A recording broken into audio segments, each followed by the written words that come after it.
on this podcast tonight. I suspect it will be short-lived. GameCritics.com podcast number 52 for March 26th, 2011. I'm Tim Spaeth. On tap tonight, Dragon Age 2 and the state of BioWare. BioWare, for those who don't know, a company that makes video games like Dragon Age 2. Now, bringing this extravaganza to you, it's the classic crew you crave, reassembled for the first time in ages, in Dragon Ages. It's like Voltron. Snap. First up, I've been waiting to say this for such a long time, our founder and owner, Chi Kong Lu. Hi, Chi. Hey, Tim. How's it going? Good to be back. Really good to have you back, and I've been meaning to ask you for a while because you're such a fan of this series and there's a new game out. Are you a Pokemon white man or a Pokemon black man? I took Yellow a pass. Chinese man. You took a pass on Pokemon? Yeah, I did. And who said that joke, man? Mike, was that you? That was me. I'm going to hold that one against you, man. That was not funny, dude. That was not funny. I had to throw in our early racism for the night. So, white man, black man was the only place to go. Just as I was saying that, I just got that. Like I didn't even get the. I was just like, dude, did he just call me yellow? But anyway. Well, isn't there a Pokemon Yellow though? There is. I don't know because I don't keep up. I don't Day. keep up. I'm like, I think we're up to like next series will have to be like magenta or fuchsia, or maybe like vermilion, something like that. But it's funny. Like I totally didn't even think about the racial reference until you brought it up. So now I'm like, okay, now I can forgive Mike because yeah, you know what? That wasn't like directly, yeah. No. All right, so before we offend each other or the people listening, Chi, why did you pass on Pokemon? You know, I actually got into the last Pokemon prior to Black and White pretty late. I bought the Platinum Edition, so it wasn't that long ago, and I just thought about it, and I was like, do I really want to, get on board for the whole thing again and train a bunch of Pokemons, and I was just like, I'll wait, maybe for that third version after. I don't know what that's going to be. Maybe it will be the yellow version. Well, that's fine. Now you've been playing Dragon Quest, haven't you? You went back to Dragon Quest. I did. Yeah. I did. How did you know that? I think I just felt it in my heart, or just assumed. Made a lucky guess, but at least we know you've gone back to. Yeah, all about the dragons the last couple of weeks. Excellent. Well, maybe we'll have time to talk about that later in the show. But let's continue the introductions. Next up, champion of the people, Brad Galloway. Welcome back, Brad. Hey, Tim. Hey, everybody. Good to be back. We're going to be hearing a lot from you tonight, I have a feeling. So save your voice for now. We'll come back to you very shortly. Let's move on to Mike Bracken. He's the horror geek. Mike, welcome back. Thank you. Good to be back. Good to have everybody back. The team is reassembled. We're good to go. Feels good, but no women tonight. No women, I know, and everybody's really enjoyed the feminine side of our show lately, and but this week it's all sausage fest. Thanks for making it sound so appealing, Mike. That's what I'm here for. At least it's not as they say in England, bangers. A banger fest. Good point. Our British audience cringing now. Mike, I don't mean to derail the show here, but if you can give me a quick 30 seconds. You're also a film guy, noted film critic. Yes. Is it true that there's a new Planet of the Apes movie coming out this year? Yeah, it's actually called, I believe it's called Caesar, and it's like a prequel to Planet of the Apes about the first ape who becomes able to speak and all that. So it's been in development for a long time, but they're supposedly working on it again. I don't know that it will actually come out this year, but it is on the burner.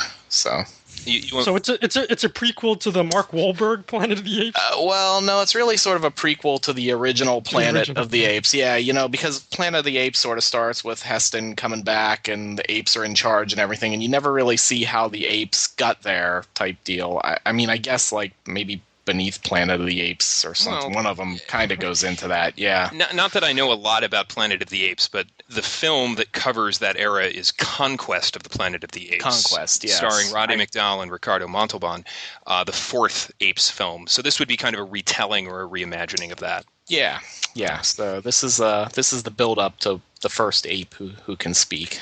Cautiously optimistic. Me too. Yeah. All right. Well, thanks for the insider info, sir. Sure thing. Finally, tonight, the elder statesman celebrating his 57th birthday this week, Richard Nyack, back with us. Hi, Richard. Hey, Tim. Richard, what does a 57-year-old man put on his birthday list? I have no idea whatsoever. All right. I'm sorry, I have absolutely no response to that witty parlance. That's fine. Good ad lib. Good ad lib. Let's move on. Richard, I put you on the spot, and I apologize for that. You guys, the fallback is always hookers and blow. Come on. I was gonna say porn. Yeah, so it's hookers, blow, and porn. Porn. Yeah, but I'm 27, not 57, though, is the problem.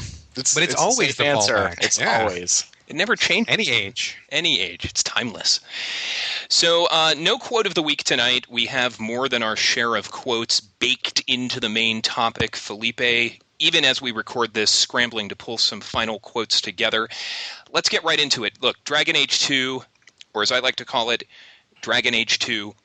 I heard another podcast do my Dragon Age joke, and so I'm done with that. I'm done. I was so angry, but I like to think they stole it from me, and there will be legal action.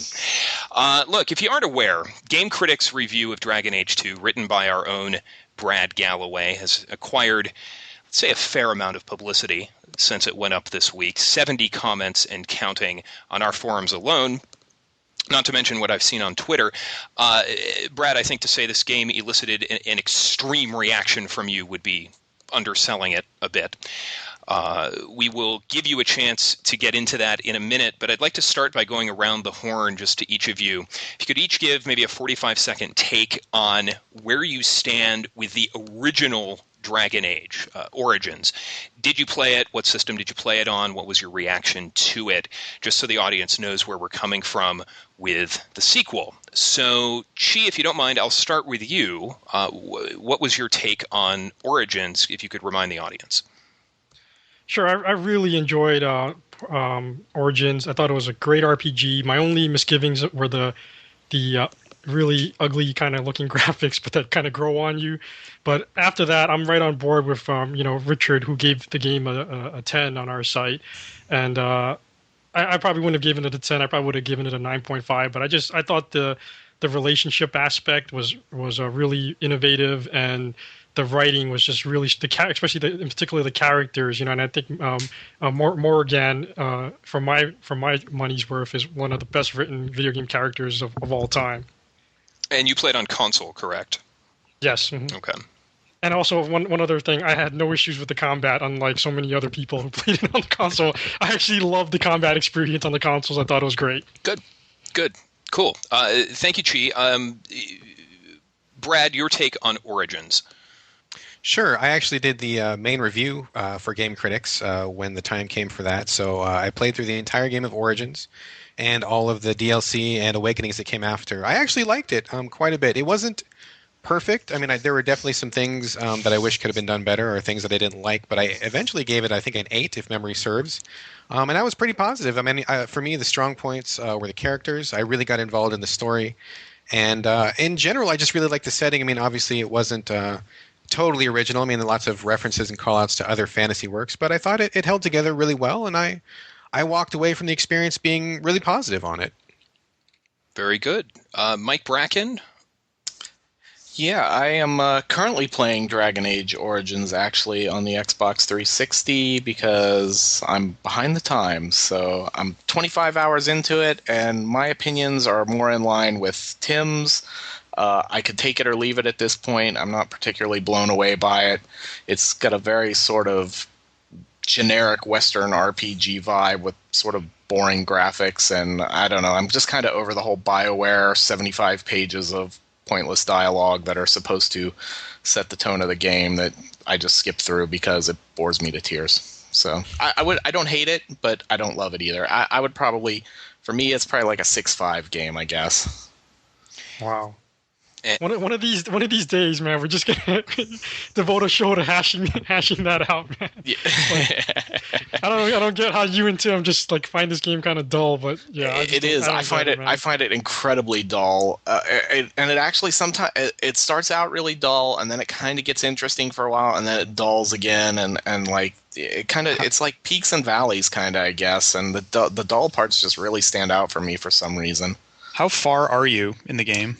I'm 25 hours in. I have been through the Mage Tower. I've been through the werewolf story. I've recruited the elves. Yeah. And the other people, I think I still have to recruit the dwarves is what's left to do, and then the side quests. That's a fair amount of the game, man. If you didn't think that was interesting, then yeah, it's not going to get better. Yeah. So I mean, I don't hate it or anything like that. I guess maybe after all this time, I expected so much, I'd heard so much about it, and being an RPG guy, and I don't know. I'm just kind of BioWared out with that formula. I mean, it's the same kind of game we've been playing since Knights of the Old Republic, or even before that. So I don't know. It just seems like I've played it a lot. And Richard, she kind of gave away your take, but let's hear it in your words. Well, as Chi said, I absolutely loved Dragon Age Origins. It's one of 2 perfect 10 scores that I've given out. It was actually my game of the year for 2009. I played it on PC. Mike is right in that it doesn't really do anything new, and I mean, it's not even Knights of the Old Republic that started this formula. It was really like Neverwinter Nights / Baldur's Gate that started it. Right. But it just did all of those things extremely well. It didn't really bring a whole lot new to the table. It just did everything great, and that's why I loved it. Most people at this point know my take on the game. I made it 4 hours. As Mike said, I found it just terribly dull, a generic high fantasy world that just did not pull me in at all.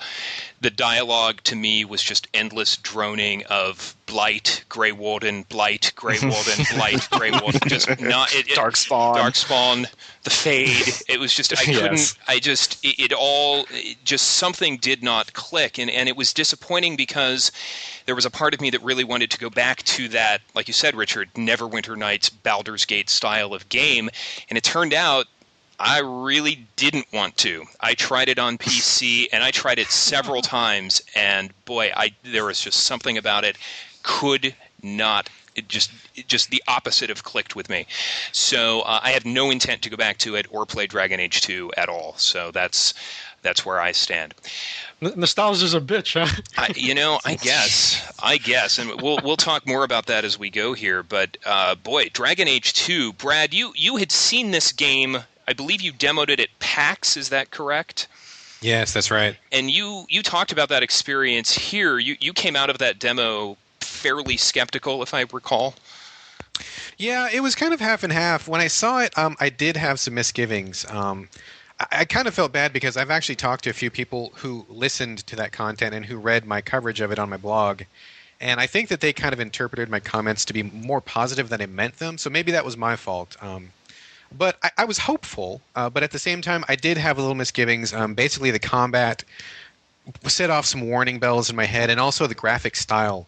I just kind of had this gut feeling that maybe it wasn't completely dialed in. But at the time, we were only allowed to see 15 minutes of it. They were like really strict with the time, and they were cycling people in and out of the demo really quickly. So we barely just got to scratch the surface of it. And the part that we saw wasn't even as much as you got in the downloadable demo. We only got a fraction of what people could download on 360 for the demo. So we just saw a really, really small sliver of it. But yeah, even though I was kind of hoping for the best, and I actually had a pretty good conversation with David Gator at that time, I did have a little bit of a sick feeling in my tummy.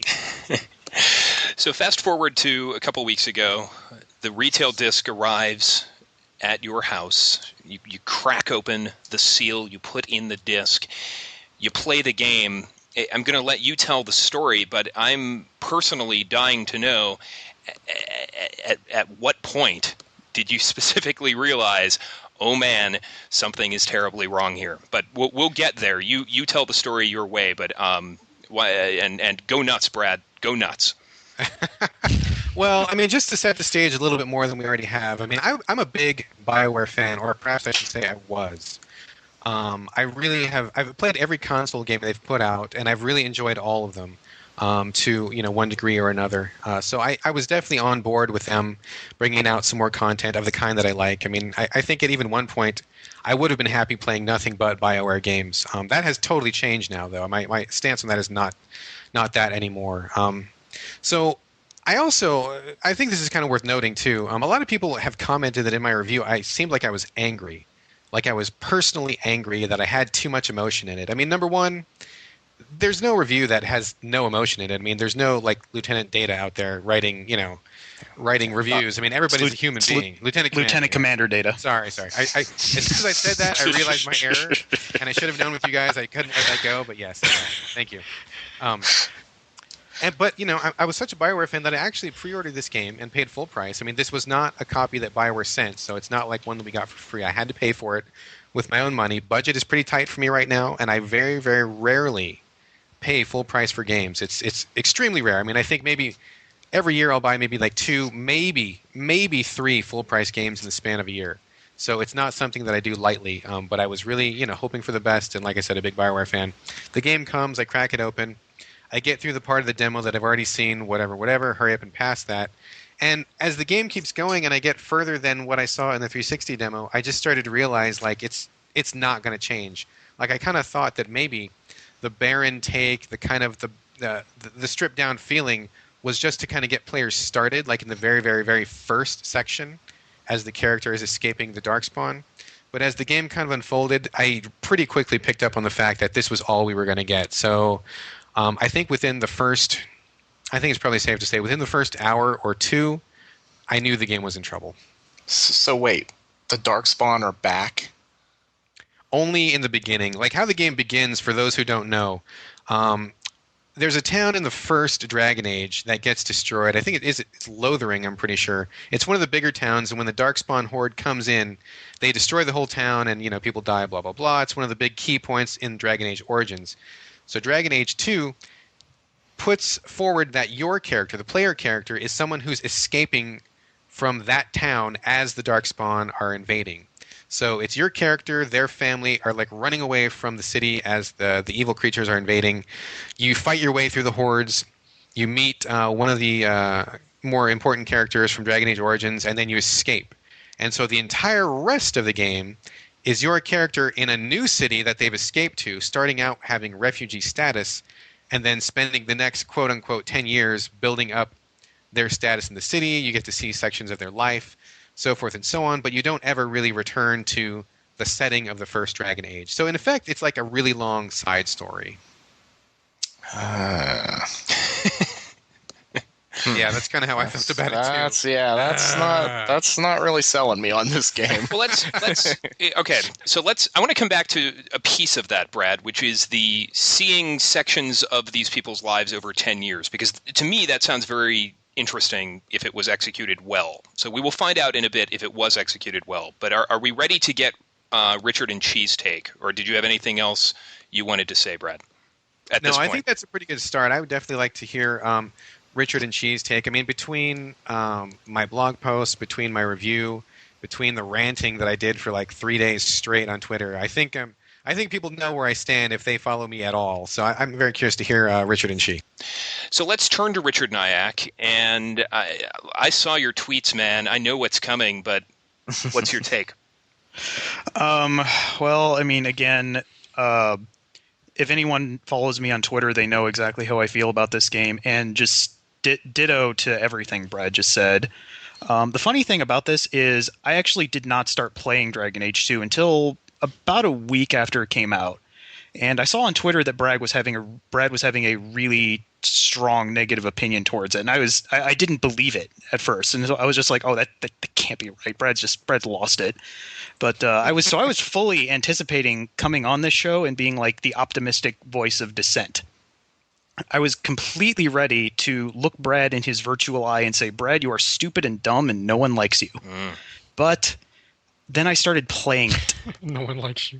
And I was just so totally floored by how right he was. And I mean, like I said, I loved the first game, and I was as big a Dragon Age fan as you're going to find. So there was just no way it could be this bad. And for a while, I was holding out hope, but there were just so many things that just stood out as being sloppy and awful. And it eventually, after about 16 hours in, the game actually crashed on me 3 times in 20 minutes. And then that's when I bailed out. It legitimately makes me sad that this turned out as badly as it did. As far as I'm concerned, Origins does not have a sequel. I agree with that. I totally agree with that. Yeah. In fact, I don't know if you guys knew, but as I was playing Dragon Age 2, like I hated it, from the first day. Like after I got past the first 2 hours, I hated it. And then I'm like, well, I got to see enough to write a review. And then I had enough that I felt like I could write a review on, but then I'm like, wait, I got to keep going because I'm going to get haters who hit the site and say I didn't finish the game. They're going to say it got really good at the end. So I forced myself to play it. It never got better. I hated it even more at the end. And I want everybody to know that like literally 15 or 20 minutes after credits rolled on Dragon Age 2, I had traded the game away and it was out of my house. It was gone. I do not own my copy of Dragon Age 2 anymore. I got rid of it immediately. It is not good enough to even collect dust in my house. You immediately took it out of your system, put it back in the case, got in your car, and drove somewhere to get it out of your home, so as not to corrupt. I did. Your family. I literally did. That is exactly what happened. I put it in an envelope, drove to the post office, slam dunked it in the drop slot, and I drove away. And I was done. Washed my hands of it. You slam dunked it. You walked up and jumped and like hit the box with it. Literally jumped. It was like at least 4 or 5 feet in the air and came down. Shattered the backboard, by the way. Didn't even address the envelope. Just a blank envelope. Threw it in the mailbox. Done. To anybody. Anybody unfortunate enough to pick up this game, have at it, please. Let's, all right. So does the hate train continue rolling on? Let's check in with Chi Kong Lu. Chi, agree or disagree? All right, I'll say this. I don't hate the game. Unacceptable. I'm sorry. It'll probably stay on my shelf. unless it gets remarkably worse, which I don't think it will. But I don't hate the game. What Brad said earlier about this feeling like a side story, I totally agree with that point. I think to me it doesn't feel like a sequel. This feels more like over glorified, downloadable content or something, or Dragon Age Origins Lite or something like that. I think part of the reason why, there's a couple of things I'm not quite sure about. I'm not sure what point we'll get into it, but I'm not quite getting. There's a lot of streamlined elements that I think were huge missteps, but at the same time, I don't think it's like sloppy per se. I haven't had any technical issues with it thus far. I like the graphics.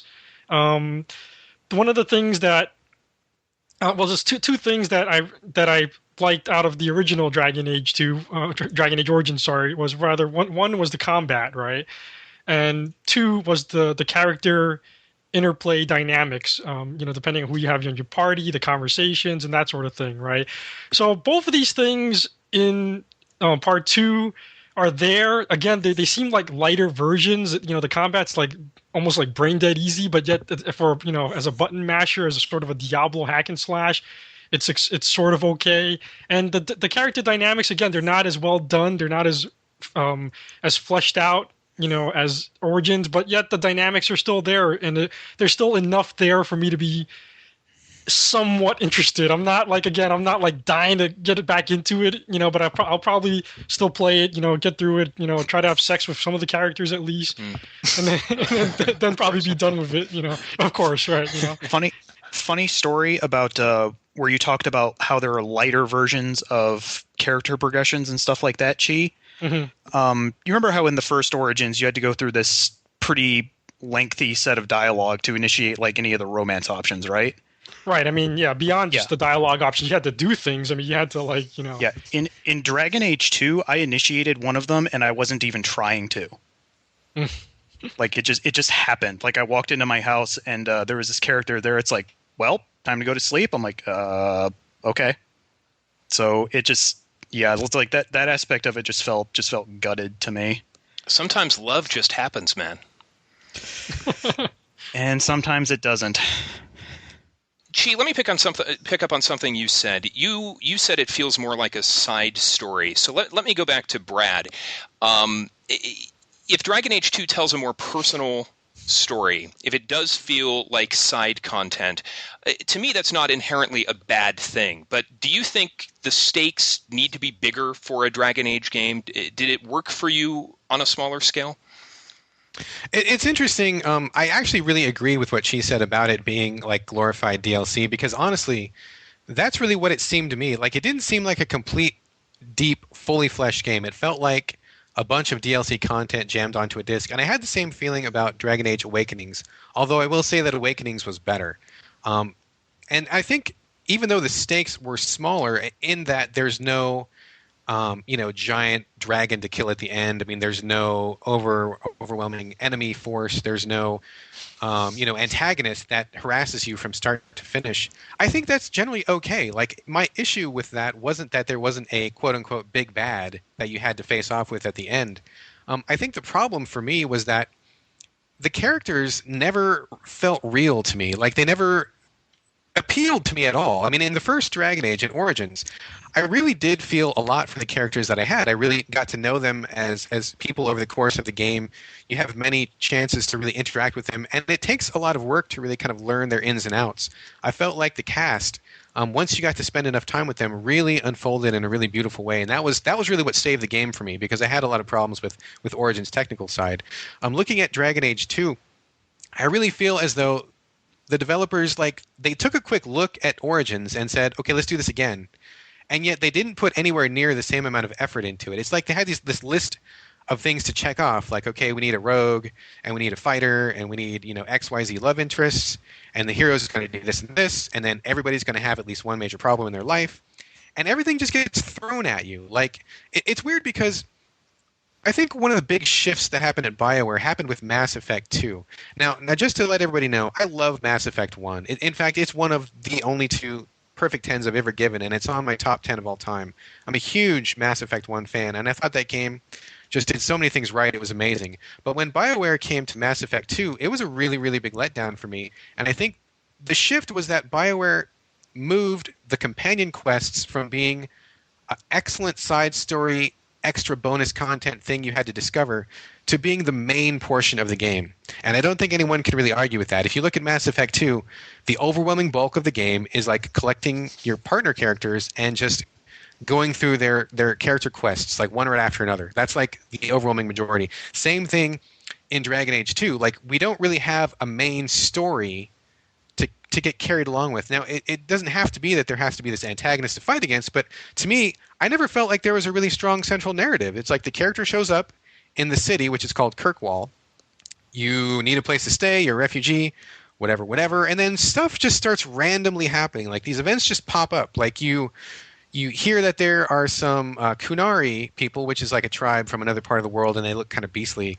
They're down at the docks, and they're a problem. And I'm like, why? Like, I don't get what their significance is. And the game tries to make you care about it, but they don't really do it properly.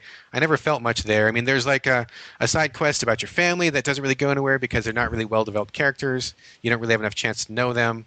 I mean, and so you don't really get a sense of like the whole game going anywhere. And then when you get to the partner quests, which is again like Mass Effect 2, like this big part of the game, they're just thrown at you. I mean, like she said, like you guys said, in Dragon Age Origins, you really had to work. Like, you had to like talk to them. You had to go out of your way. You had to do these extra quests that you really had to dig up and figure out.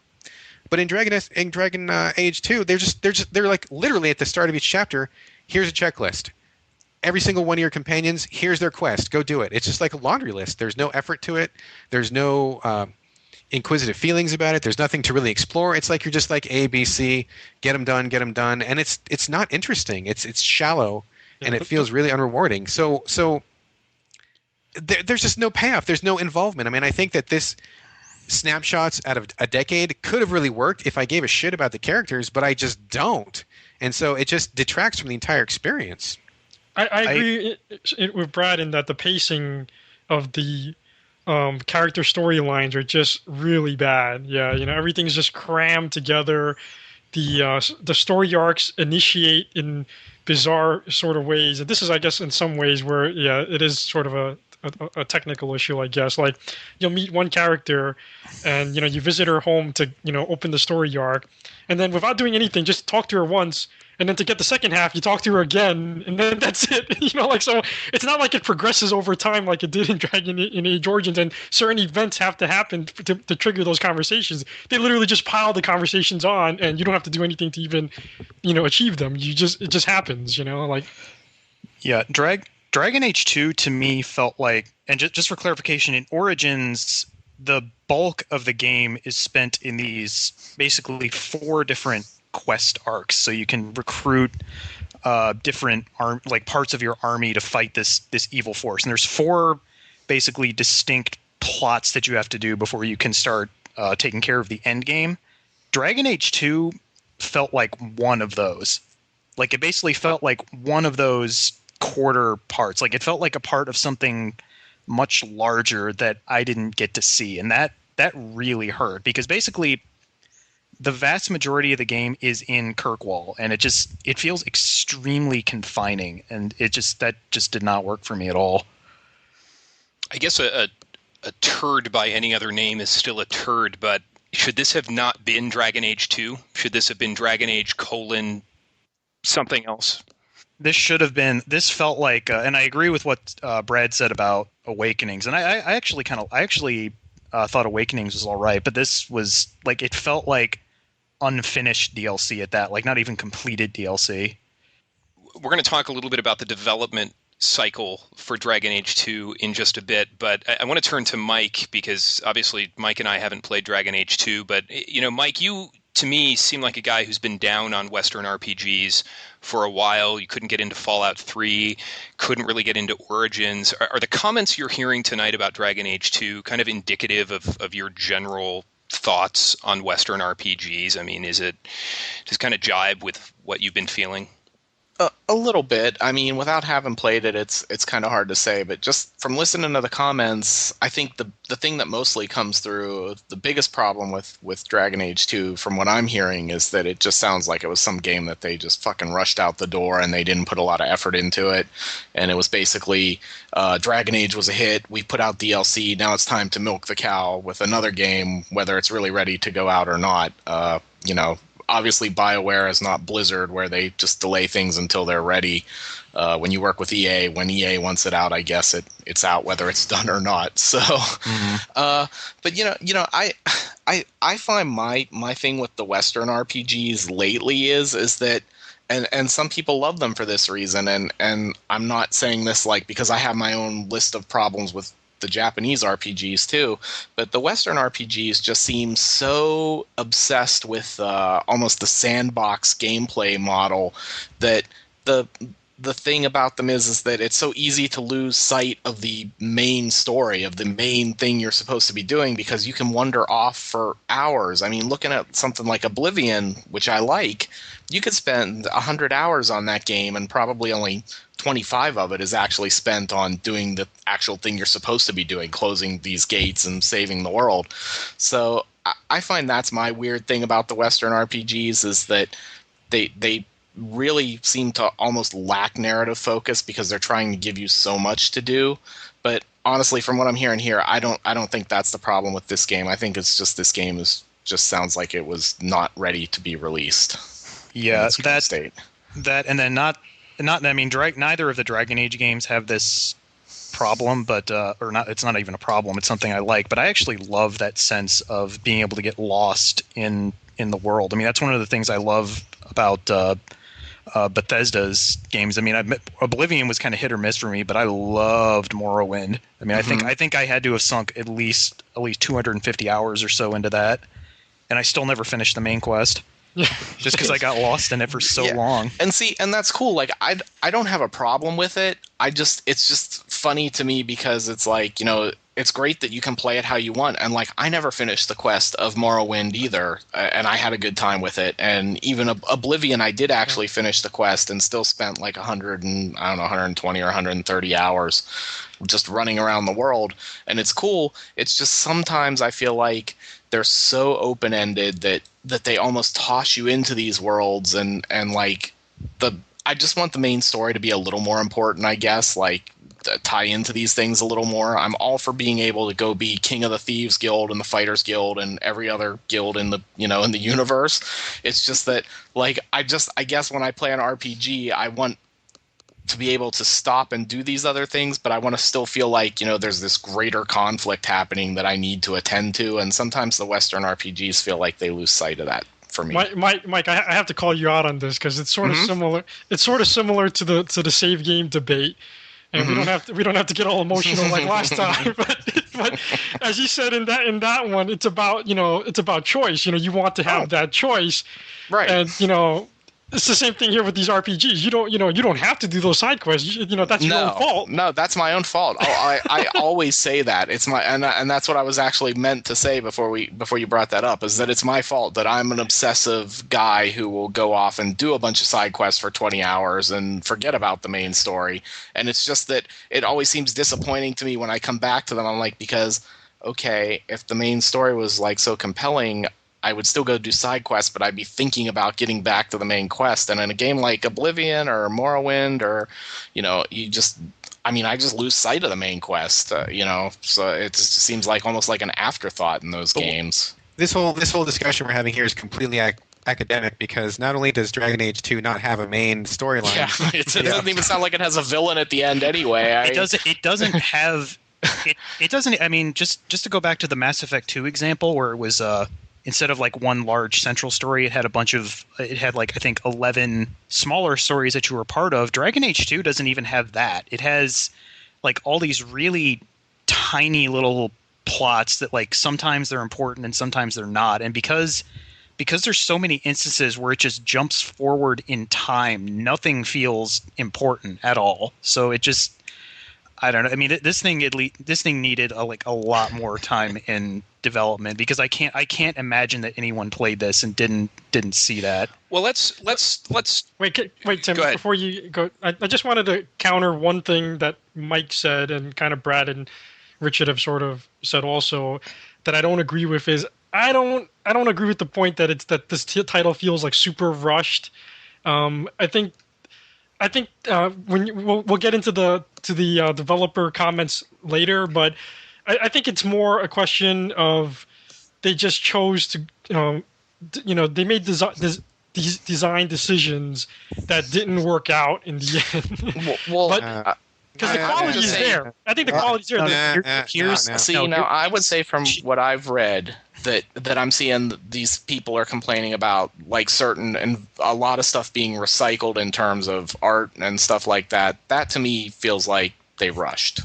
I was going to say, I hear what you're saying, Chi, but to be perfectly honest, and I don't mean this like in any disparaging way at all, you're not far enough in the game to see where the bad stuff really starts happening. If you haven't gotten past Act 1, I thought it was okay in Act 1. Like, I didn't think it was too bad.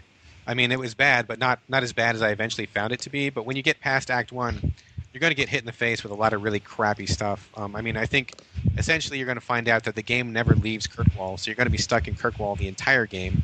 That there's only, like, I think 3 or 4 like dungeons total for the entire rest of the game. You're going to go back to the same seaside cave. I've already seen that already. Yeah, I know. The same bandits cave over and over and over. I mean, you're going to start seeing some stuff that you haven't really had a chance to see yet. So once you get a little further, I think you'll change your tune on that. And as far as what Chi just said about them not rushing it, but just making design decisions that didn't work. In contrast to Mass Effect 2, and I still liked Mass Effect 2, but they made a lot of decisions there that did not work. But the game still felt done. Like, it still felt like it was a complete, polished product. Dragon Age 2 does not feel that way at all, because, I mean, just in addition to those all the reused environments, it's just like there's so many technical problems with it, technical and mechanical problems with it, that it would seem like further playtesting would have fixed, but they they just don't. I mean, there's just a lot of stuff in the game, like the waves and waves of enemies, like the wave system that they use in combat that just does not work at all. Like it works terribly, and there's just like stuff like that just feels like it would have been ironed out had the game been given more time in development, and they weren't. And that, to me, says that it was rushed out by EA to meet like some sort of financial deadline. And we'll talk about that when we come back from the break. But before we break, Brad, the internet, unlike your Mass Effect 2 review, the internet has largely come out on your side. I would say the comments on your review very pro Galloway. So I'm not going to read any of the pro Galloway ones because they're kind of boring, but well reasoned. I actually like to hear those ones. Those are my. I would like to read some of the anti Galloway comments if you are comfortable responding to your critics. If you must. And Tim, let me just also mention that we approve all the comments. So before anyone says that we're only approving the pro Brad comments, we by and large have approved almost, like, I would say probably 95% of the comments. I mean, there's only like a small handful of comments that didn't make it through for obviously violating our code of conduct, which had nothing to do with whether or not they agreed or disagreed with Brad. One of them called him a dickhead and a penis head that made it through, though. What? It did? Yeah. Is that one on there? Yeah, I saw it. I think there was one early on that somehow, I don't know who approved it, and I've tried to figure out who it was, but yeah, I think that one's been taken down. There was one up there earlier this evening, so... Well, let me read a few of these for you, Brad, and I'll give you a chance to respond. This first one is called Ridiculous Review. And the author writes, quote, "A 2.5? Honestly, there are flaws with this game, to be sure, the recycled environments chief among them, but there is no way this game should be anywhere near a 2.5. I've mostly stopped reading comments and reviews about this game because they're so absurd, but I just had to see how someone would justify giving it a 2.5. You didn't even come close to it. This is not a site to which I will ever return." End quote. Sounds like you've been watching too much True Blood. I was gonna say, I'm surprised his accent came across so strongly in the text. It was clearly Southern American. Southern, yes. Brad, any thoughts on that one, or would you like me to move on? No, I can respond to that one. Sure, that's fine. I mean, number one, this is common knowledge, and this really goes without saying. But I mean, of course, anybody's review is their own personal opinion. I mean, it's like some people that make comments. It's like they kind of expect a review to kind of adhere to some kind of weird universal like standard, and it's like I just don't understand how people can even think that. So I mean, if this person liked the game, that's great. I mean, there's lots of people out there who like games, but there's also a difference between liking something and actually trying to justify it as good. I mean, a lot of people like a fillet of fish from McDonald's. Like, millions of those get ordered every day, but is it good? Yeah, okay, I defy anybody on earth to try to tell me that a fillet of fish from McDonald's is good quality food, okay? Like, there's a difference there. Like, liking something does not make it good. And the second thing that I would respond to in that particular comment, in regards to the numerical score, I mean, again, numerical score, that's a subjective thing. I mean, any score is subjective, but at the Game Critics scoring scale, I mean, 5 is average. So like a 5 scoring game is not a bad game. I know that runs counter to the current mood of 7 being average, but I call bullshit on that. And in my mind, a 5 is a game that's not great, not terrible, something that I can play through. It's maybe got some highs, it's certainly got some lows, but I finished it, and it was just all right. Probably not something I would come back to, but, playable, whatever. To me, that's a 5. So looking at Dragon Age 2, I wanted to quit Dragon Age 2 like about 3 hours into it. Like I started hating it. Like it wasn't even just like I didn't really care for it. It was like I was actively hating it. There were so many problems I found. I mean, technical, design, stylistically, in terms of writing. I mean, I literally can't find anything about the game to praise. Well, maybe like one thing, but we'll discuss that later. But in general, I mean, it was like 99% abhorrent to me. And so it was like I couldn't possibly give it a 5 because it wasn't average, because it was way below average. And I wasn't going to give it a 0 because I mean it ran. I mean I could tell that there was some effort put into some parts of it. And to me, it just felt like a really below average game. I mean, it wasn't a 0, but it was well below average. And in my mind, I gave it a 2.5 because that's well below average. So that's where the 2.5 comes from. The 2.5 was all for Isabel's breasts, right? Actually, no, that wasn't the positive thing I was thinking of. No.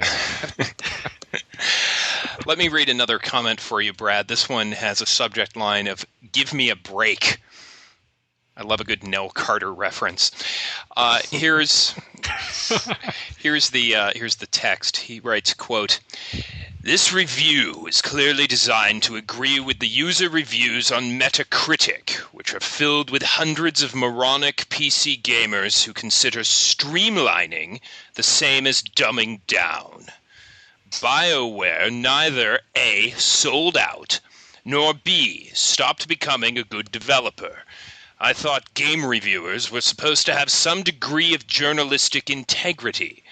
Clearly, Brad Galloway has none, as this is one of the most poorly executed reviews of a good game that I have ever seen."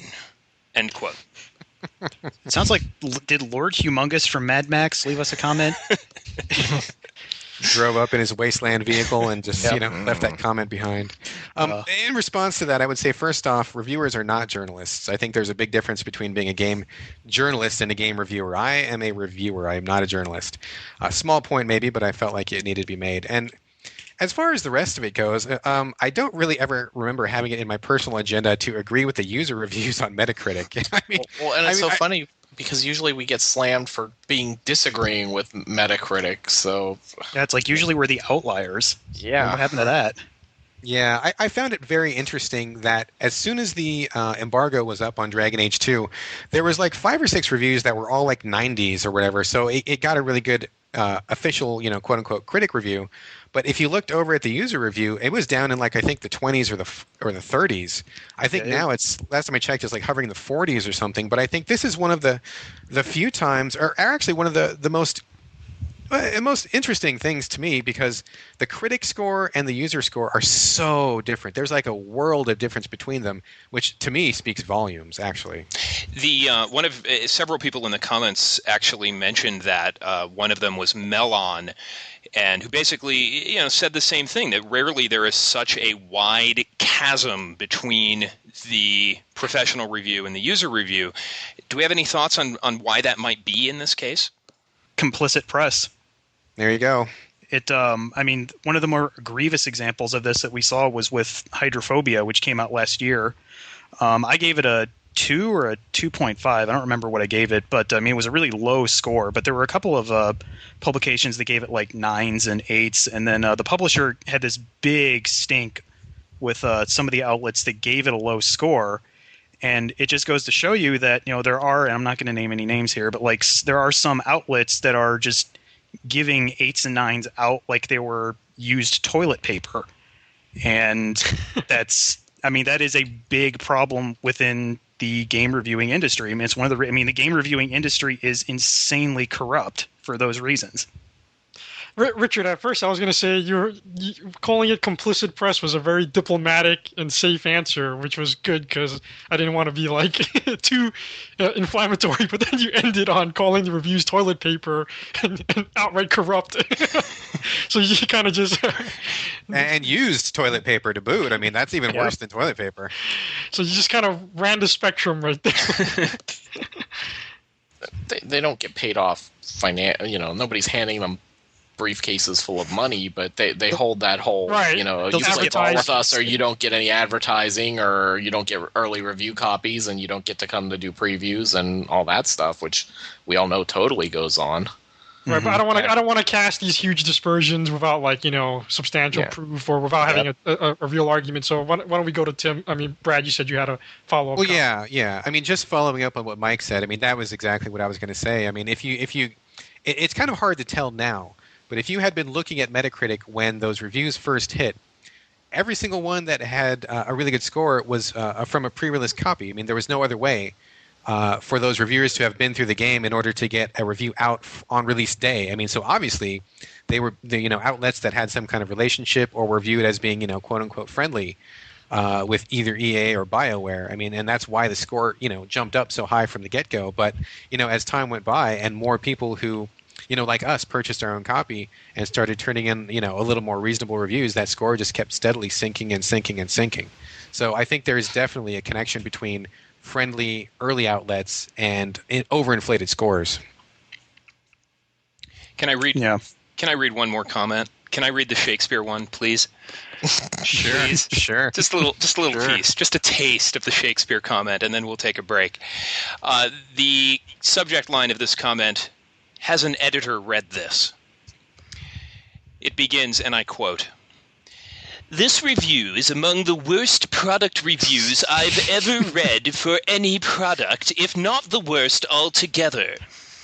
The reviewer has misparaphrased Shakespeare, mixed metaphors to no purpose, inexplicably identified the existence of a Varick's Rumors menu section as a glitch, and used the term dramatic weight to apply to plot. Dramatic weight is something an actor's performance provides, not something a plot has or doesn't have. Then dares to critique someone else's writing? Glass houses, sir." End quote.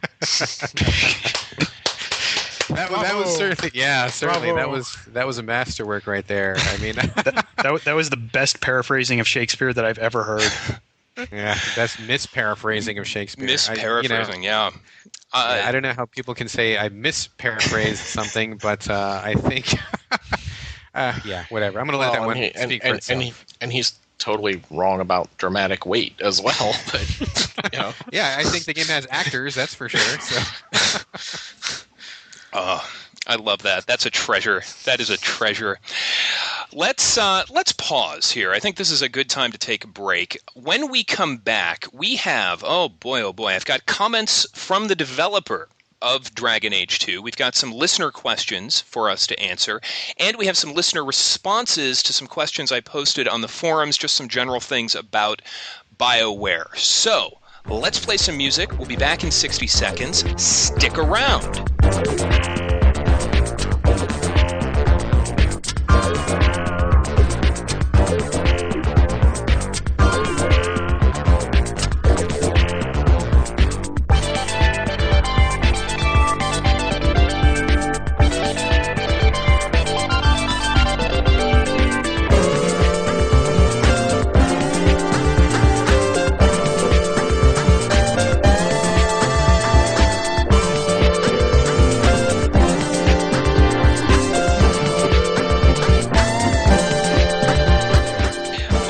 Let's continue the discussion of Dragon Age 2. We're going to give the developer a chance to respond. OneUp.com conducted a post-mortem of sorts with Dragon Age 2 lead designer Mark Laidlaw. Some very interesting questions and answers here, interesting to say the least.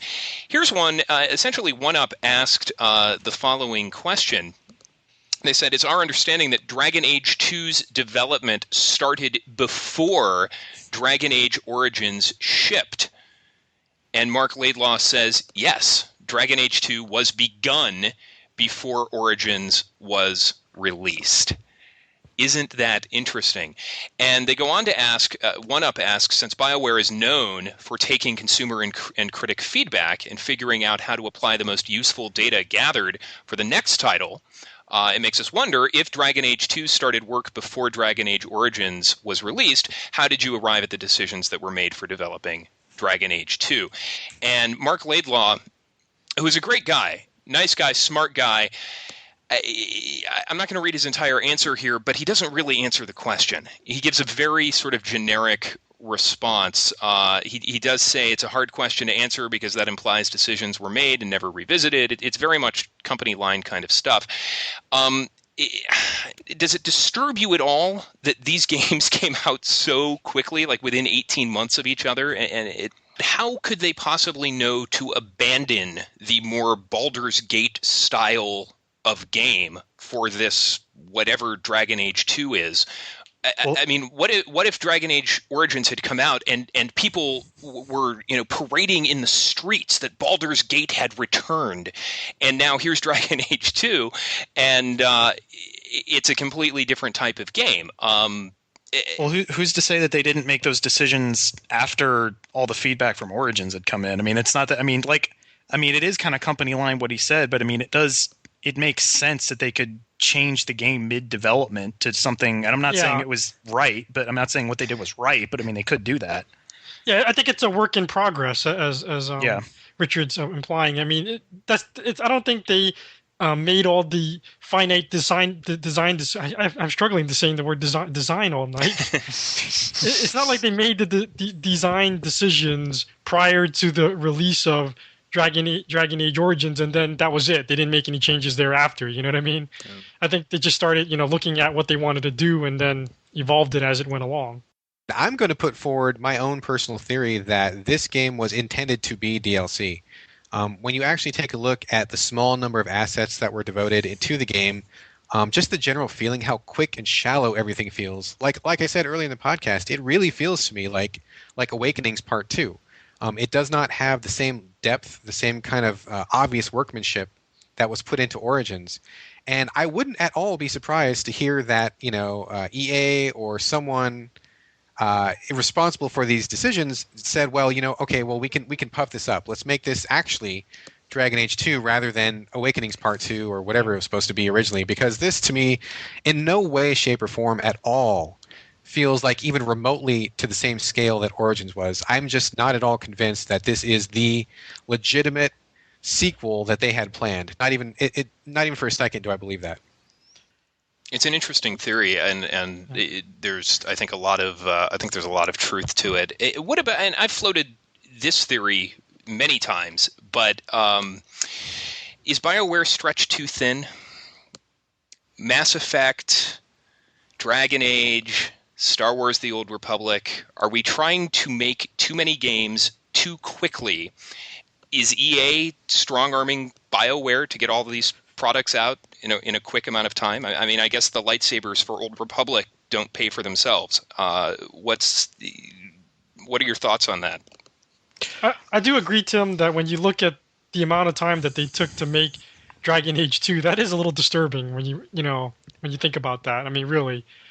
I mean, how long did they take them to make Dragon Age Origins? And I bet you if you compare that with Part 2, even with the head start, it's probably a huge disparity. Yeah, if I remember correctly, and you guys can correct me if I'm wrong, I thought that I heard Dragon Age Origins was something on the order of like 6 years.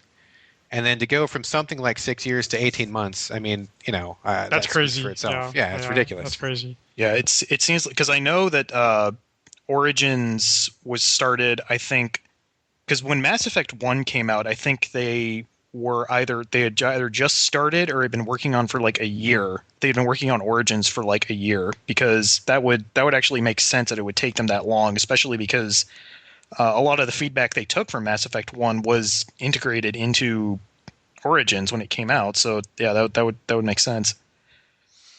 Another interesting question from the 1UP interview with Mark Laidlaw. The question about reused assets. The exact question 1UP asks, can you explain the process of why the dungeon assets seem to get reused a lot? That is one of the more prominent and universal sticking points from both reviewers and consumers. I'll give you a bit of Laidlaw's response. He says, absolutely, and I think it's a fair critique, and it's not one that I'm going to leave unaddressed. What we ran into was the situation where we had the ability to have more plots, more content, some side stuff that we knew would be optional, but we didn't have the assets to create entirely new levels for. So we took a long look at that and said, is it important to have more content in the game, or is it important that the content be 100% unique? So we tried to strike a balance and tried to evaluate a good way to use this. Brad, are you disgusted by that response? I'm actually really disgusted. I have to call complete bullshit on that, because if they thought the kind of piddly-ass throwaway side quests that are in the game were worth like sacrificing unique levels and having a bigger world, I mean, I don't believe it to start off with. And if that was true, that was like the worst decision they could have possibly ever made. I mean, honestly, the game just feels rushed. I mean, I've played every console BioWare game that's been released, and none of them have felt anywhere near as slapped together as this one. I mean, going to the same dungeon like 6 or 8 times, literally the same dungeon, for different quests makes no sense to me at all. I mean, it feels cheap, it looks cheap, it's boring, it's tedious, and the quests themselves are of such poor quality. I can hardly imagine anyone with half a brain would have thought that was a good trade-off. I mean, you're going on quests to like find a different pair of pants for somebody that needs pants. I mean, you're rescuing people who are kidnapped that you don't even know. I mean, that have no relevance to the overall plot. I mean, you're going somewhere to kill mobs of spiders for some reason because spiders are universally bad. I mean, there's no depth, there's no significance to a lot of these quests. They're just fetch quests or they're kill quests, and there's nothing at all interesting or engaging about them.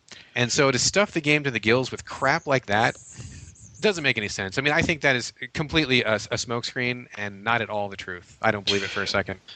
If you read between the lines of what he's saying, he doesn't actually say like why there is a trade-off. Like why do you have to have one or the other? Exactly. And if you read between the lines, it's the timing issue. He's saying that because we don't have a lot of time, we had to go with one or the other. But he never admits that they had to rush it, basically. Exactly.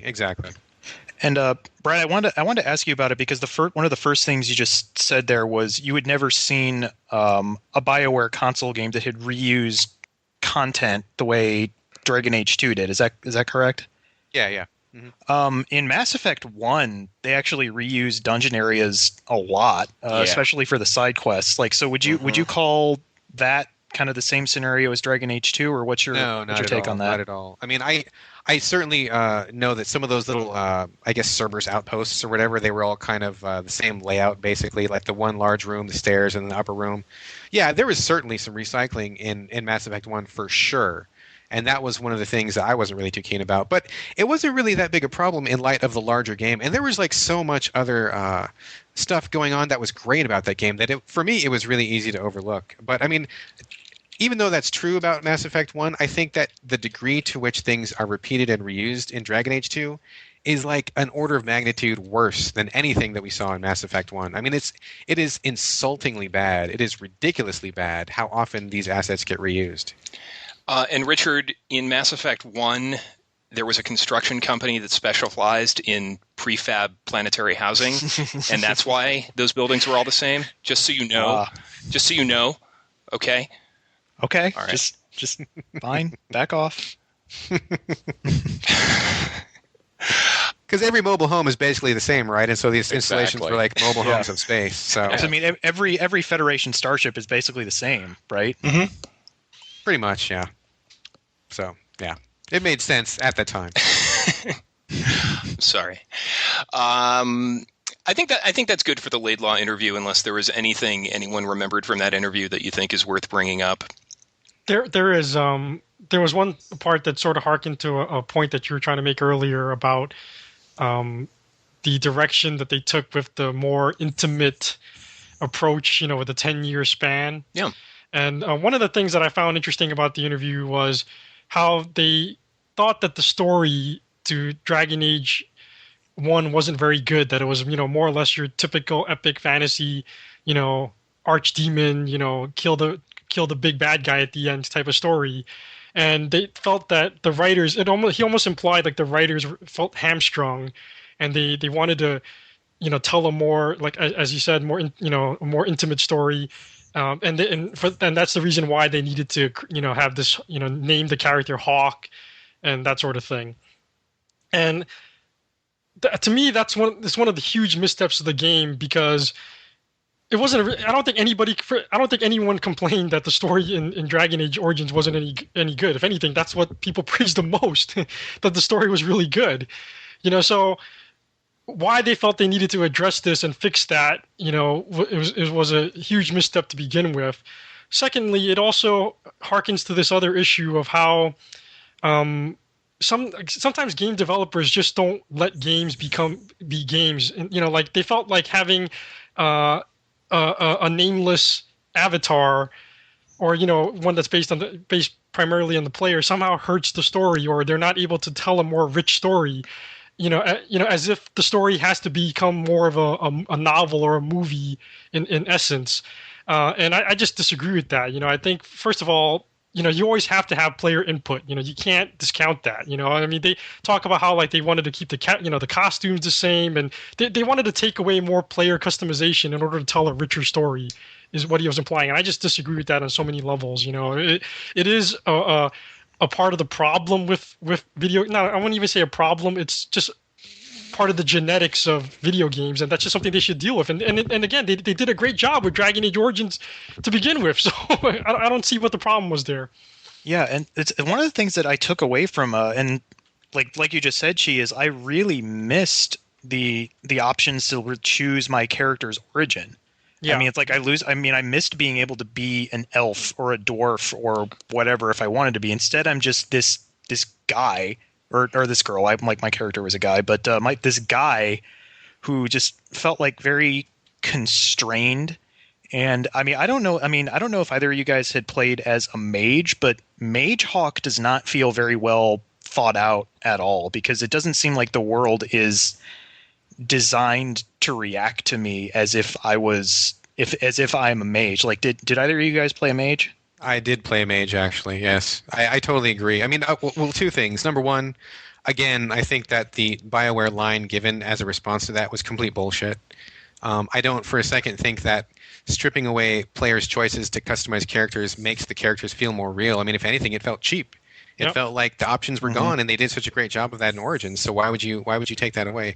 And secondly, like, Richard, you're exactly right. I played as a mage, and, like, allegedly the entire game is supposed to be about how blood mages are so bad and so evil, and if you choose blood mage magic, nobody responds to it. Like, your own teammates don't really have that much of a reaction to it. The people in the town who are supposed to be anti-blood mage don't really make a big deal. I mean, people see you coming and going, and even just mages in general, they're kind of looked at as being, like outlaws, or like they're supposed to be under control by the circle in the game, who keeps them under lock and key. And it's like, you're running around casting spells here and there, and it's just like no big deal. I mean, it totally flies in the face of like the world they're trying to establish. It makes no sense. Yeah, it's like, because I can just walk in front, like, because I'm wearing like a mage robe, I've got my staff out, and I just walk in front of the chantry with Anders, no less, and they're just like, the Templars are just like, oh, hey, what's up? Nice day today. Right. The interview kind of may explain what you're complaining about, Richard, and that he made a strong point about how they tried to depower mages in the game because they felt like they were overpowered in the first game. Boy, so were they in the first game. Yeah, they are actually overpowered in the first game. But I mean, I wasn't talking about just combat. I was talking about just like the way the NPCs in the game world. Right. It's like, because the game world just does not react to me in a way that makes sense if I'm a mage. Because in Origins they did. Right, and that's what made that game so special, really. I mean, to me, that is bar none what is the most innovative feature about Dragon Age Origins. Yeah, I agree. I mean, no matter which, if you're a rogue or a mage or a fighter, I mean, the things basically play out the same. And when you get to the end, I mean, not to give any spoilers away for anybody, who's like, for whatever reason, finds some motivation to finish to the end.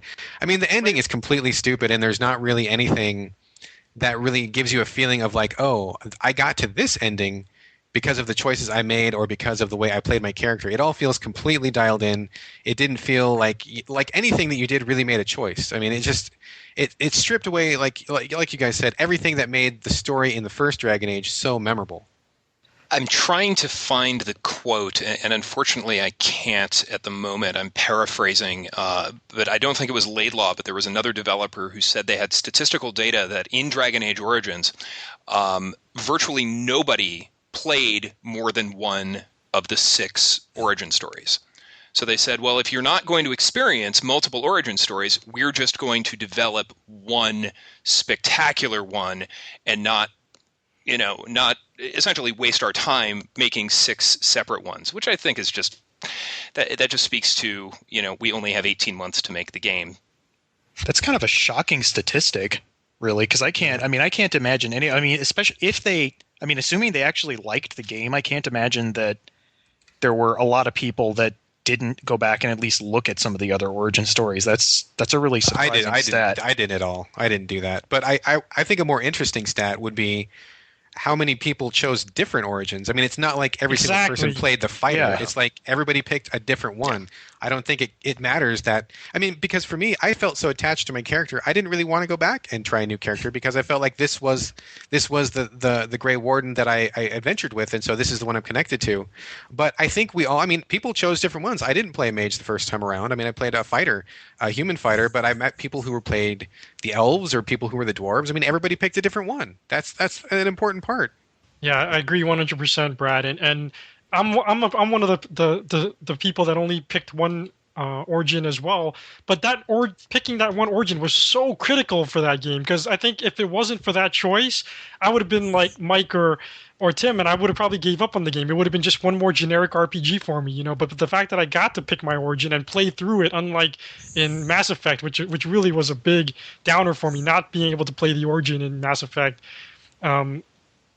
Yeah, like I needed that, you know, just to get me through that initial like generic fantasy RPG aspect. It feels more unique, Yeah. doesn't it? I mean, the origin doesn't really have a huge impact on the game going forward after you get out of the starting area, but even just having it made it feel you're more unique.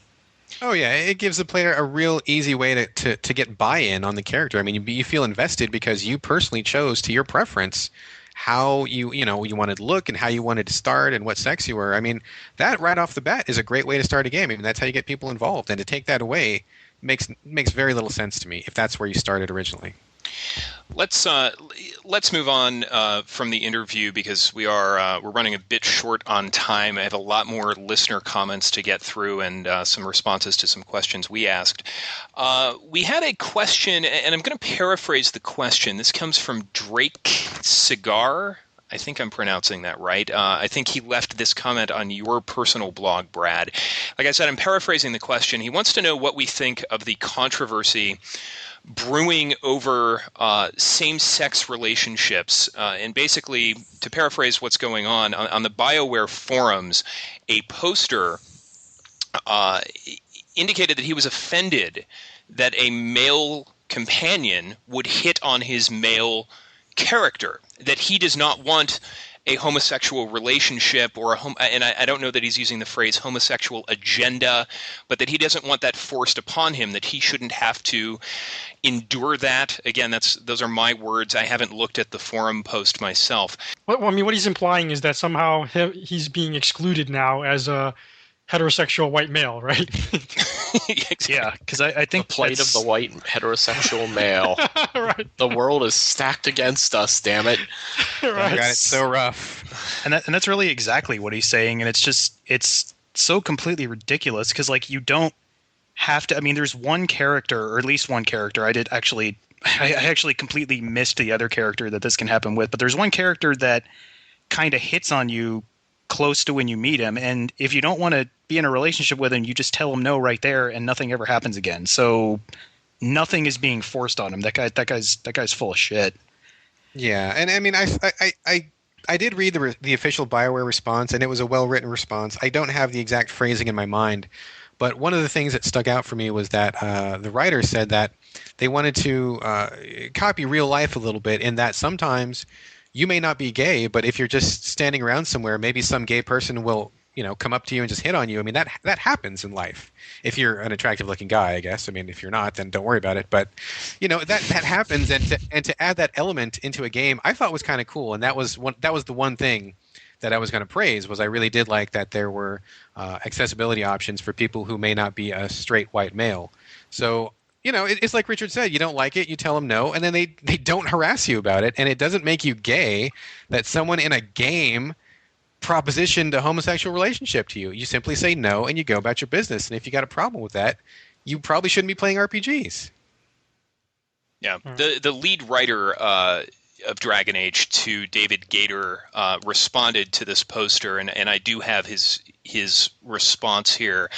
And it's very eloquent, and he basically says that the romances in the game are not for the straight male gamer. They're for everyone. We have a lot of fans, many of whom are neither straight nor male, and they deserve no less attention. I mean, the original poster in this thread it's nonsense. It's junk. I mean, it's ridiculous. So my response is, get out much? yeah, seriously. Seriously. I mean, come on, we're grown-ups, and clearly this guy is not. So let's move on. We have another comment, completely different topic.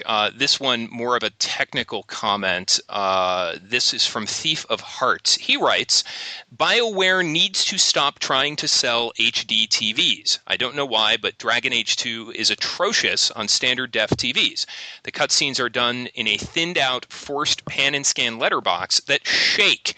And the text makes me wish for Dead Rising 1. Yes, they periodically shake slightly. Not all of us can afford $500 TV sets. I didn't play. I obviously haven't played the game. I don't play games in standard def anymore. I can't comment on this, but I don't even know. Is this a common thing now? Are companies abandoning standard def? Yes, because I still do play a lot in standard def, and it's becoming impossible, honestly, to try to read any of the text without the blur and the tininess of it. It is genuinely becoming an issue across the board. I mean, you can still play on a standard def TV with a PS3 or an Xbox 360, but it's definitely getting harder. You know, I'm surprised people are noticing this now, because when I first got my 360 and I plugged it into my my standard def TV at the time, which was still awesome, there was a Sony Vega. But within like minutes of me playing the 360, I was like, you know, yeah, 4x3's on its way out. The writing was on the wall right from there. The minute I turned on my 360, and I immediately, worked to get a widescreen TV. You know, so I'm surprised he's noticing this now. You know, the writing's really been on the wall definitively since Dead Rising 1. I mean, that game is just pretty much unplayable on a standard definition TV if you're going to try to read anything anyway. So yeah, if he's just noticing that now, he hasn't been paying attention because we've been moving this way for years. But it is really it's really becoming an issue now. It's pretty much every game is hard to play on standard def these days. So it's not just Dragon Age 2. And the thing of that is honestly, I mean, I understand not being able to afford a luxury item like a new TV, but you're already buying luxury items like consoles and video games in the first place. So, and I mean, this is just the way things are going. This is the evolution of technology. Standard definition TV is basically pretty much dead. I mean, everybody's moved on to high def now, and it's worth it not just for gaming. I mean, it's just great all the way around. So, I understand if you're really poor and can't afford it, that's one thing. But if you're buying $400 game consoles, you're going to have to pitch in and buy a TV at some point to really, get the full effect. Right, and this is mandated by the government. Yeah, so That's a good point. That's a really good point. Yeah, get on the government if you're going to, get on game developers by themselves. A letter to your congressman. We want our standard def back, damn it. right. Bring back 480i. Yeah. So we posted a question on our forums. We asked some general questions about BioWare. We asked, what does BioWare do better than any other developer? And we got some interesting responses. First from our buddy Random Rob. He writes, BioWare seems to be a studio that began with some well-intentioned ideas of incorporating more filmic and snappy characterization into RPGs and has turned into a hot property that's gotten stretched too thin. So Rob agrees with me, therefore he was quoted first. Note to listeners.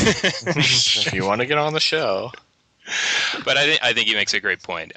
Pedro writes, what does BioWare do better than any other developer? Dialogue, probably. I remember the banter between characters fondly in Dragon Age Origins, less so the reams of information about the Chantry and all that bollocks. Yes. And I actually loved both the dialogue and the reams of information. So there you go. I like the unprompted dialogue, like between characters while you're walking through town type thing. But yeah, so some of the dialogue from the characters about the Chantry and stuff like that does get a bit long-winded after a while. I don't remember the Chantry, but I assume that's just another word people. Yeah, that's just another thing like Darkspawn, Blight. Yeah. So Yeah, the Yeah. chant, And the chantry is the church, basically. Yeah. If you guys thought that the jargon was bad in Origins, it's like 100 times worse in Dragon Age 2. I mean, I played through God. Origins and I paid attention, and I was like, my eyes were rolling so hard, like listening to some of the speech, just like all the weird names that they pop up, and it's like, I'm sorry, but Sorry, go ahead, Brad. I was just gonna say, I don't go through and read all the lore. Like, I have no interest in like reading reams and reams and reams and reams of made up text for a game. It's like, if you can't incorporate it in gameplay, I'm probably not going to read it. And hearing these people spout off about all these proper names and these weird terms that are just never really explained in the game, to me was like a really poor mistake. So I love the lore, like, and I think it's just me, or like I'm just the kind of person that likes that kind of stuff, because I'm the sort of person that can spend hours on like the Star Wars wiki or something like that. Like, I can just look through all this ancillary information for just hours on end, and I love it. See, I'm the kind of guy who goes into something like Mass Effect 2 and I'm like, I'm going to read every codex entry and I'm going to read every description of every planet. Yes. And I start, and then all of a sudden there's like 9 unread entries and I'm like, I'll get to that later. And then eventually it's like 500 unread entries and then I give up. But I always start intending to read everything, but I never do. The problem with Dragon Age 2 is that it assumes that the player played Dragon Age Origins and it remembers like every single freaking thing. Like, they don't explain anything. They just start dropping those terms, like Brad said, and it's really bad. Yeah. Yeah, it's really poorly handled. Pedro goes on and mentions, and they still do, this being BioWare, party-based gaming better than most. I'm struggling to think of party-based games because I avoid them like the plague, but if you ratchet up the difficulty on BioWare games, you get a satisfyingly strategic game. I've heard that from different people, that if you play Dragon Age or even Dragon Age 2 on a higher difficulty level, that it becomes more tactical, there's more thought involved, that it becomes more satisfying. What difficulty were you guys playing on? I mean, did you keep it on normal? Did you drop down to easy? Brad, I assume you dropped down to easy or very easy. Yeah, I started off on normal, and I almost immediately clicked it down to easy because I have a major issue with the way combat works in Dragon Age 2. I don't know if it's any different in Dragon Age 2 on PC. I suspect it's not. But my big issue, and this was also an issue in Dragon Age Origins, is that I utterly can't stand the way that enemies pop in from out of nowhere. To me, it kills every possible aspect of tactical thinking. I mean, if you're sitting in a dungeon, most games you can see enemies approaching, or you can take a look in a room before you enter, or you can kind of get a sense of how to move your characters in order to position them against the opposite side. But in Dragon Age, you can walk into a completely empty room, and within 1 second you're surrounded on all sides by enemies, and it happens every single time. And to me, it's crap. I mean, if it was only limited to the ghosts or the demons, that might make sense. But it's like your non-magical knights drop in from a clear blue sky to surround you on all sides. I mean, the Darkspawn pop up. I mean, it's like everybody pops up. And to me, that system sucks. It's terrible. It's awful, and I hate it. And it's not tactical to me at all. It's fucking garbage, is what it is. Couple more comments, and then we'll break. Fidgety Acolyte, what does BioWare do better than any other developer? From the admittedly little I've played of their games, Mass Effect 1 being the only one I've completed, I must say they've done the best in terms of dialogue and conversations in games. That's not to say they are the best of all time, but for the first time as a gamer, I found myself in Mass Effect actually opting to walk around and talk to people just so that I could enjoy the brutal, killer, and ultra convos. I just wanted to read that because I thought that was very clever. If BioWare made a straight-up adventure game with no action or RPG, I'd be ready to buy it first day. We also asked, is BioWare overrated as a developer? And we had one user respond, I don't think so. The fact that Dragon Age 2's lust lacking? What? The fact that Dragon Age... Lackluster probably was what he's trying to say. He says lust lacking, but lackluster yes, has stung so hard is a testament to the high degree to which we hold the studio. Looking at their recent track record, it seems like they'd been on a nice steady roll of high-quality games up until Dragon Age 2.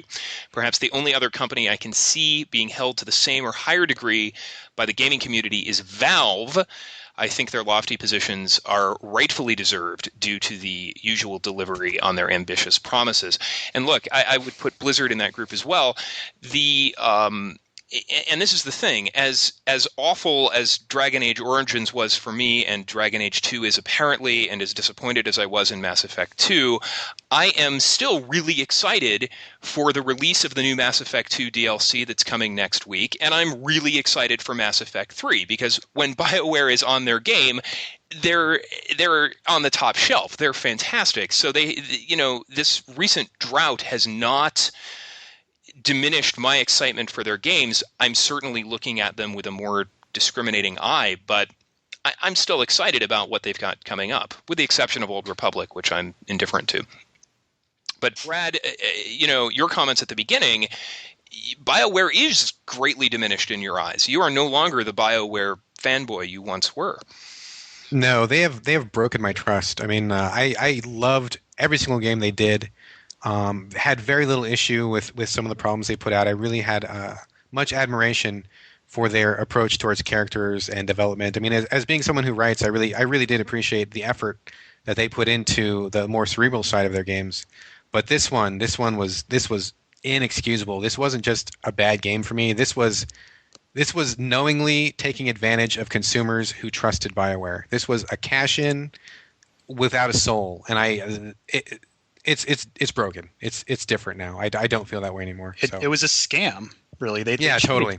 Totally. I do feel cheated. I feel taken advantage of. I feel like they betrayed me, and I'm not gonna pre-order anything from them anymore. I'm gonna play before I buy.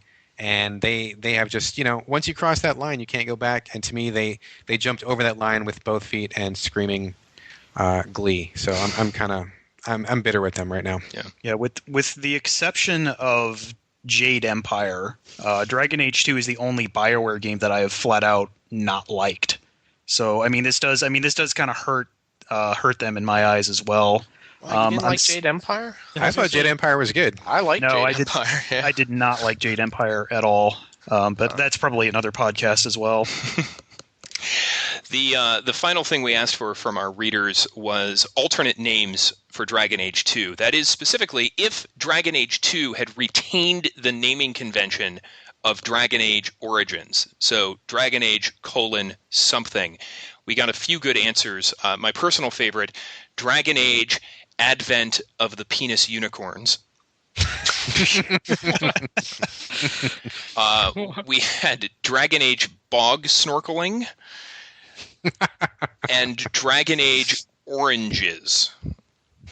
That's a good one. Which I like. I'm liking Oranges. I like that one quite a bit. So, I think the logical name would be Dragon Age the sequel.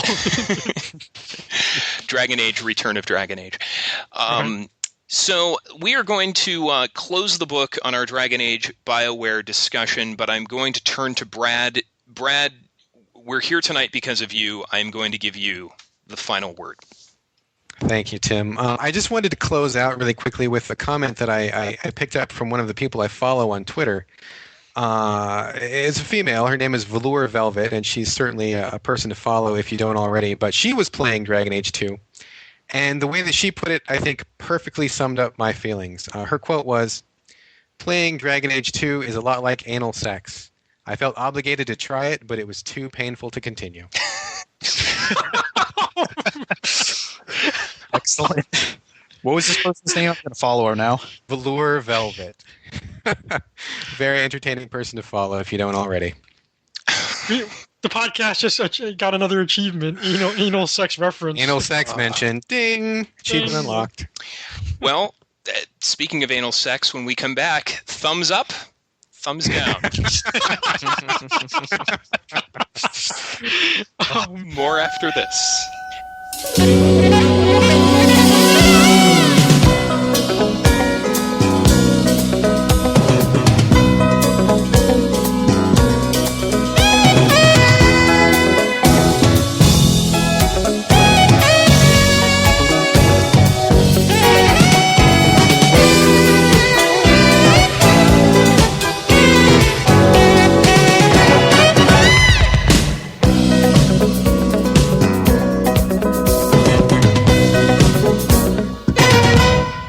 as always, we close out the show with a round of thumbs up, thumbs down, and we'll start with Mike Bracken. All right, lead off hitter tonight. I like it. First up, thumbs down to the story we ran on Game Critics recently. I don't know if it was this week or not. I only saw it today. That Dale posted, if Nintendo really only spends $101 to make a Nintendo 3DS and they're charging us $250, screw you, Nintendo. I'm not buying your 3DS then. I'm all for you making a profit, but $150 profit on that thing is ridiculous. So boo to you. Thumbs up to Amazon. Amazon Prime, free trial. Got my brand new gaming laptop. Ordered it yesterday. Got it here today. $4 shipping. Perfect. So you're going to play Team Fortress in 20 minutes, right? Not 20 minutes, but it probably is in the imminent future, yes. Okay, So just making sure. I knew you'd be happy. Speaking of anal sex, go on. Go on, Mike. That's all I got. All right. Very good. Shikong Lu, thumbs up, thumbs down.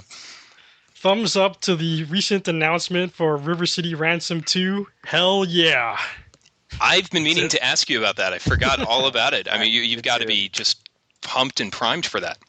Yep. Bring it on, man. That's it. That's so great. And you'll have to have another child to name after one of the characters. Right. Beautiful. Well, I'm happy for you, sir. Richard Nyack, thumbs up, thumbs down. I've got 3 of them. Thumbs down to Homefront. It sucks. Avoid it. Don't buy it. Thumbs up to Star Trek Deep Space Nine. I just finished watching the last of the episodes today. It's a very different beast from the rest of the Star Trek series. It's not always good, but when it is good, it's very good. So it's a good watching.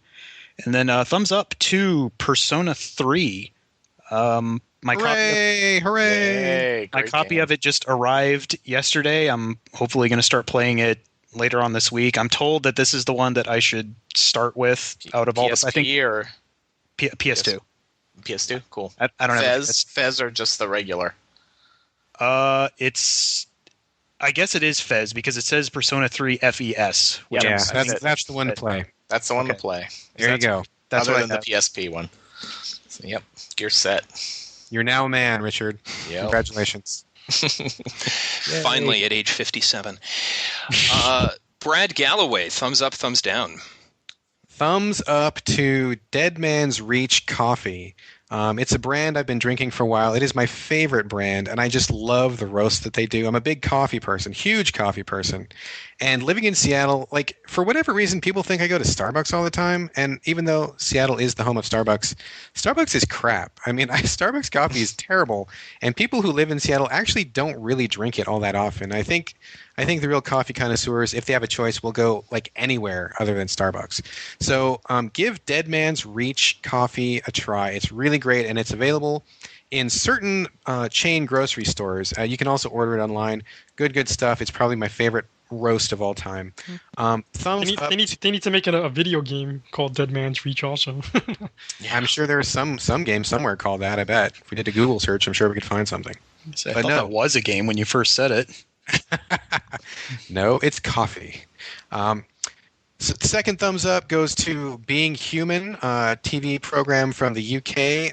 It's been out for, I think, 3 or 4 years, but I just recently started watching it. It was brought to my attention because it was actually remade for the Sci-Fi Channel. They recast it with American actors and kind of redid some of the script. But I went back and watched the UK series first, and it is fantastic. It is amazing. The basic story is that it's a werewolf, a vampire, and a ghost sharing an apartment. And it sounds completely stupid and cheesy, but the writers do such a great job on the characters and the storylines.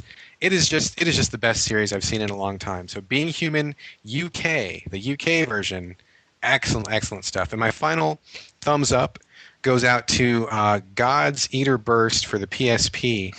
It just came out, I think, this week or last week, and basically it's kind of a one-off from Monster Hunter, put out by Capcom, but it's got an actual story. It's got a pretty strong anime influence, And the combat system is a lot faster, it's a lot flashier, and there's actually some pretty cool ideas. I'm not going to say that it's as good as Monster Hunter because it's not, but it is a really good alternative for people who might have been kind of interested in Monster Hunter but don't have the patience or need something that's a little easier. So it's a good kind of like plan B. So thumbs up to all three of those things. It sounds like it's better than Lord of Arcana. It's way better than Lord of Arcana. Way better. Good deal. Thank you, Brad. On to my thumbs up, thumbs down. Let me start by saying thumbs up to the Imagination Movers. They are a kids rock band. They have a show on the Disney Junior channel. We took our daughters to their concert today as sort of a pre-birthday surprise. Pretty damn good rock and roll show. And you can tell these guys desperately want to play adult songs because they slipped in some Van Halen, some U2, some Beastie Boys. They wanted to beg the audience, please just let us play 4 adult songs. They're great musicians, really entertaining stuff for kids and adults, which if you're a parent of young kids, you know that that's a rare thing to find. So Imagination Movers, if they're coming to your town, see the show, watch the show on television, highly recommended. Thumbs down to Ohio State basketball. Yesterday's loss to Kentucky knocks them out of the tournament and ruins my bracket. Had Ohio State gone all the way, I'd have won the office pool. It was a mathematical lock. The winnings would have completely financed my new PC. But no, yet another Ohio sports failure. Somebody shoot me. And finally, thumbs up, way up to Torchlight on XBLA. I was not going to double dip on this game, but I will be damned if the console version isn't better than the PC version. Major props to Runic Games for nailing the control pad. It plays like a dream. If you haven't checked it out, it has a really meaty demo. You can play like 5 levels of the dungeon. It's over an hour of gameplay. And brilliantly, as soon as you kill the boss in the demo, your first rare yellow item drops, and you can't pick it up unless you buy the game, which of course I did without hesitation. So nice hook there, man. Nice hook. I mean, even if you have no intent to buy, it's still worth downloading and playing through those first 5 levels. So way to go, Runic Games. Top shelf work on Torchlight. Just great stuff. So that brings us to the end of Thumbs Up, Thumbs Down, and to the end of another GameCritics.com podcast. As always, leave your feedback at GameCritics.com. Subscribe to the show on the iTunes Store, the Zune Marketplace. If you're feeling ambitious, leave us a review. But most importantly, if you like the show, tell a friend, spread the love. My thanks to our many contributors. Tons of people contributed to this show. Listeners, lovers, haters, all of you. And of course to Chi-Kong Liu, Brad Galloway, Mike Bracken, Richard Nyack, my producer Felipe. Happy birthday to my girls Maddie and Molly. And finally, to all the people of the world, I bid you good night and bonne chance.